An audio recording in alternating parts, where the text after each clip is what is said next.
नमस्कार. TV9 मराठीमध्ये आपल्या सगळ्यांचे स्वागत. मी निखिल आणि महत्त्वाची बातमी. सदनिका गैरव्यवहार प्रकरणामध्ये मंत्री माणिकराव कोकाटे यांच्या विरोधामध्ये अटक वॉरंट जारी करण्यात आले आणि आता कोणत्याही क्षणी कोकाटेंना अटक होण्याची शक्यता आहे. अटक झाल्यास कोकाटेंची आमदारकी आणि मंत्रीपद जाणार आहे. दुसरीकडे मंत्री माणिकराव कोकाटे हे लीलावती रुग्णालयामध्ये दाखल असल्याची माहिती सूत्रांकडून मिळते. राज्याचे क्रीडा मंत्री माणिकराव कोकाटे कोणत्याही क्षणी त्यांना अटक होण्याची शक्यता आहे. माणिकराव कोकाटेंना अटक झाल्यास त्यांची आमदारकी कोणत्याही क्षणी रद्द होणार आहे. 1995 सालच्या सदनिका घोटाळा प्रकरणात माणिकराव कोकाटेंना नाशिक सत्र न्यायालयानं 2 वर्षाची कारावासाची शिक्षा सुनावली. कोर्टानं कोकाटेंच्या त्वरित अटकेचे आदेश दिले आहेत. कायद्यापेक्षा कोणीही मोठा नाही असं कोर्टानं म्हटले. त्यानंतर कोर्टानं कोकाटेंच्या विरोधात अटक वॉरंटही जारी केलं. दरम्यान कोकाटे मुंबईच्या लीलावती रुग्णालयामध्ये दाखल झाले. कोकाटेंनी शिक्षेच्या स्थगितीसाठी हायकोर्टामध्ये अर्ज केला, पण कोकाटेंनी अटकेपासून संरक्षण मागितलं नव्हतं. कोकाटेंच्या या अर्जावर तातडीची सुनावणी घेण्यास हायकोर्टानं नकार दिला. कोकाटे प्रकरणात हायकोर्टामध्ये आता शुक्रवारी सुनावणी होणार आहे. त्यामुळे माणिकराव कोकाटे यांच्यावर अटकेची आणि आमदारकी जाण्याची टांगती तलवार आहे. कोणत्या प्रकरणामध्ये कोकाटेंना शिक्षा झाली ते आपण पाहूया. 1995 मध्ये माणिकराव कोकाटेंनी नाशिकमध्ये शासकीय कोट्यातून सदनिका मिळवली होती. या सदनिका मुख्यमंत्री कोट्यातल्या होत्या. ही सदनिका मिळवण्यासाठी कोकाटेंनी बनावट कागदपत्र सादर केली होती. या सदनिका आर्थिकदृष्ट्या दुर्बल घटकांसाठी होत्या, पण कोकाटे आणि त्यांच्या बंधूंनी खोटी माहिती सादर करत कमी उत्पन्न दाखवून सदनिका लाटल्या. या विरोधात तत्कालीन मंत्री तुकाराम दिघोळे यांनी तक्रार केली होती. त्यांच्या तक्रारीवरून 1995 मध्ये नाशिकच्या सरकारवाडा पोलीस ठाण्यात गुन्हा दाखल झाला होता. फेब्रुवारी 2025 मध्ये नाशिकच्या प्रथम वर्ग न्यायालयानं कोकाटे बंधूंना 2 वर्ष कारावास आणि दंडाची शिक्षा सुनावली. तीच शिक्षा नाशिकच्या सत्र न्यायालयानं कायम ठेवली. 30 वर्षानंतर का होईना पण न्याय झाला हा आनंद आहे. आरोपींच्या वकिलांतर्फे ते कॅबिनेट मिनिस्टर आहेत, त्यांच्या साठी काही सवलत देण्यात यावी. कोर्टाने हे असं वक्तव्य केलं की न्यायासमोर सर्व सारखे आहेत, कोणीही मोठा किंवा लहान नाही. आज संध्याकाळी अजितदादांची माझी ज्यावेळेला भेट होईल रात्री किंवा उद्या होईल त्यावेळेला त्या विषयावरती चर्चा होऊ शकते. पक्षांतर्गत जो विषय असेल तो आज किंवा उद्या सकाळी त्या ठिकाणी चर्चा करून अंतिम केला जाईल. माझ्या माहितीप्रमाणे दादांची आणि मुख्यमंत्र्यांची सुद्धा भेट झाली, पण त्या भेटीमध्ये काय चर्चा झाली त्याचा तपशील माझ्याकडे या ठिकाणी नाही. सकाळी मुख्यमंत्री आणि अजित पवार यांची बैठक होणार होती. आता त्या बैठकीनंतर कॅबिनेटही आहे, म्हणून माझ्या काही आता त्या मीटिंग नंतरची काही चर्चा त्यांच्याशी झालेली नाही.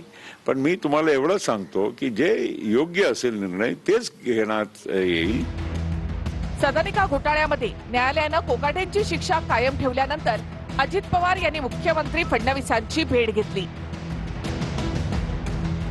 आता 8-4 जर नसेल तर माणिकराव कोकाटे वरच्या कोर्टात नक्कीच जाऊ शकतील, दाद मागू शकतील, पण पहिल्या दिवशीपासून त्यांची आमदारकी आणि मंत्रीपद याचा त्यांना तातडीने डिस्क्वालिफिकेशन हे महाराष्ट्र सरकारतर्फे झालं पाहिजे. त्या नेत्याने सामान्य लोकांचा पैसा हा खाल्लेला आहे.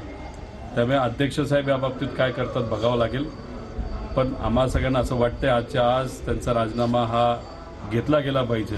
आज ना उद्या कोर्टाची प्रत येईलच, त्याकडे मुहूर्त बघा आणि मग कोकाटेंची हकालपट्टी करा. आणि ते लवकर आता डिस्चार्जही मिळणार नाही त्यांना, कारण गंभीर आजारी असल्यामुळे ते लवकर हॉस्पिटलमधनं बाहेर पडणार नाही. हे अटक टाळण्यासाठी चाललेली नौटंकी आहे, दुसरे काही नाही. मंत्र्यांना दोषी सिद्ध केलेले माननीय न्यायालयाने मंत्र्यांचं नैतिक कर्तव्य आहे.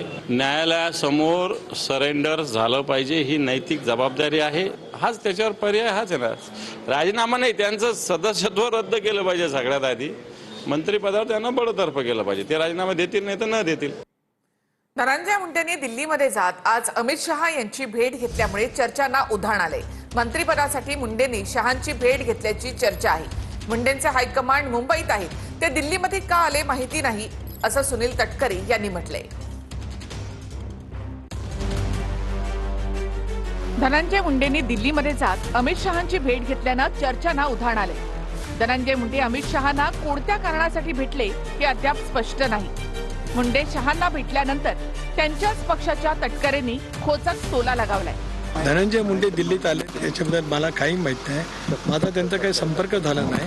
कारण आता मी सुद्धा इथूनच मुंबईला त्या ठिकाणी जायला निघणार असल्यामुळे जर काही त्यांचा संपर्क झाला तर मी जरूर त्यांना विचारेन त्यांचं दिल्लीचं येण्याच्या पाठीमागचं प्रयोजन नेमकं काय, कारण त्यांचा हायकमांड मुंबईत आहे. राजकीय वर्तुळामध्ये मुंडे शहा भेटीचे वेगवेगळे अर्थ लावले जात आहेत. मुंडे शहा भेटीचा अर्थ काय? वाल्मिक कराड प्रकरणानंतर धनंजय मुंडेंचं मंत्रिपद गेलं. मुंडे मंत्रिमंडळामध्ये येण्यासाठी इच्छुक आहे.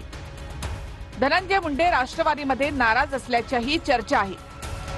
नगर परिषद निवडणुकीच्या प्रचारामध्ये ते फक्त परळीमध्ये सक्रिय दिसले. बीडमध्ये अजित पवार प्रचाराला गेल्यानंतर सुद्धा धनंजय मुंडे तिकडे फिरकले नाही.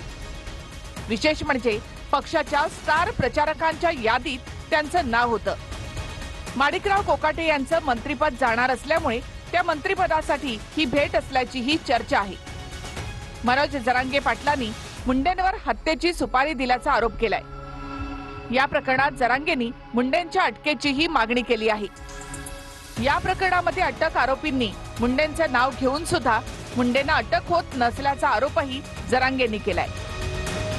असं जर काही झालं तर 100 वाल्मिक कराड, 1000 त्याच्या टोळ्या आणि शेकडो खून व्हायला लवकरच सुरुवात होईल.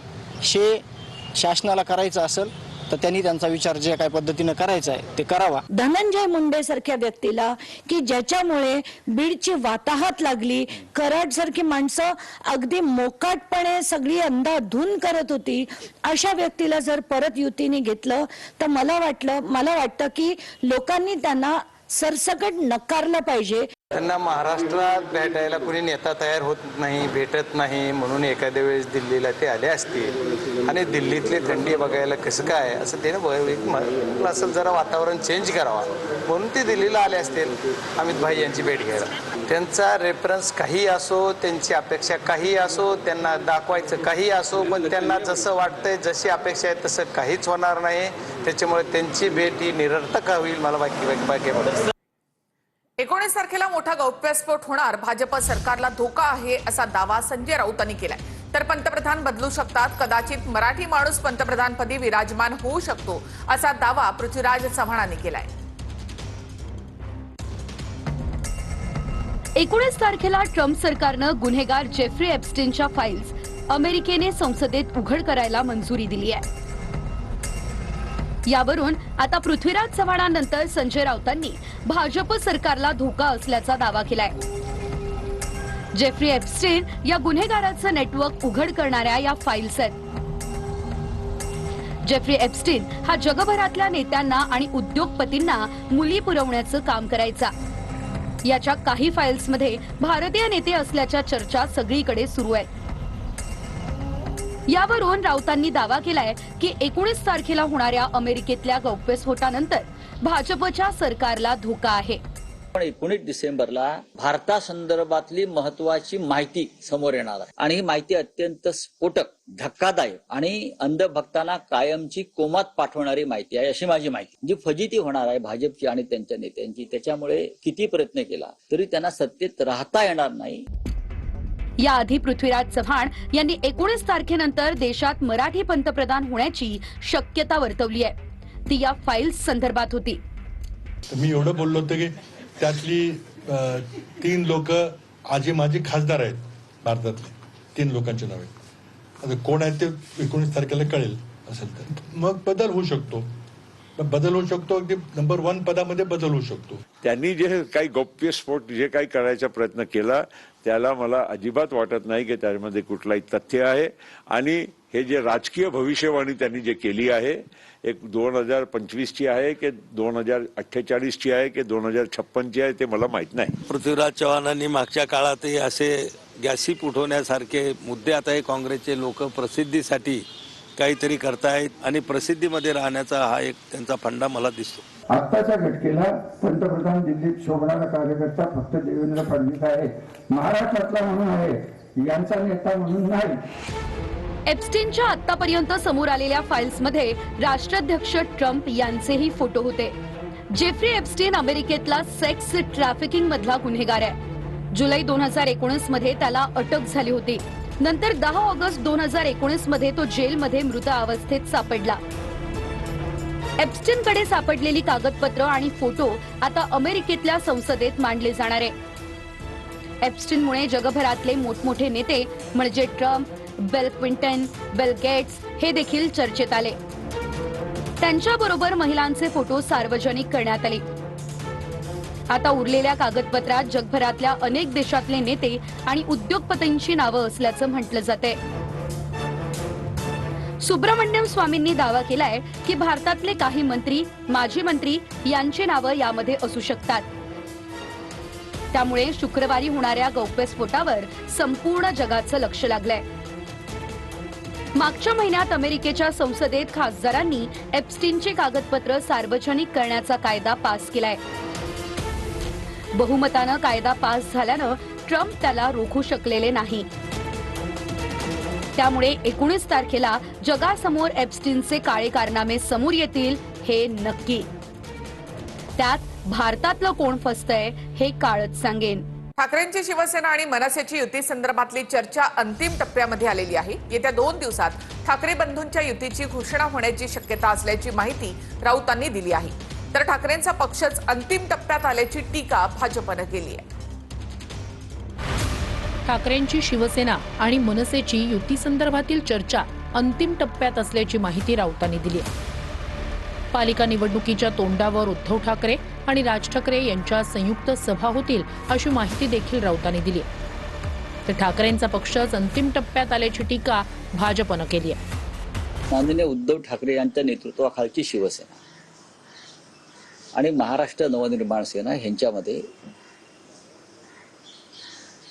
जागा वाटपा संदर्भातल्या ज्या चर्चा आहेत त्या अंतिम टप्प्यात आलेल्या आहेत. त्यामुळं ज्यांचा पक्ष अंतिम टप्प्यामध्ये आलाय त्यांनी जागा वाटप केलं काय किंवा नाही केलं काय त्यांनी फार फरक पडणार नाही.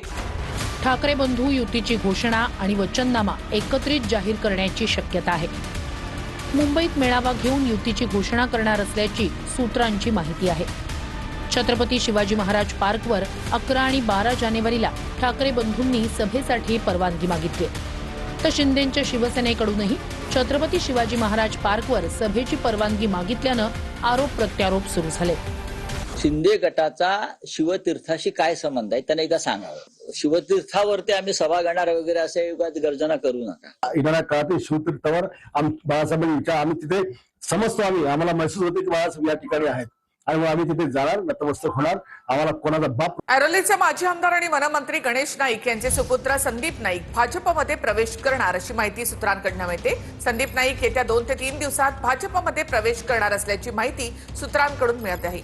संदीप नाईकांनी शरद पवारांच्या राष्ट्रवादीमधून बेलापूर विधानसभा निवडणूक लढवली होती.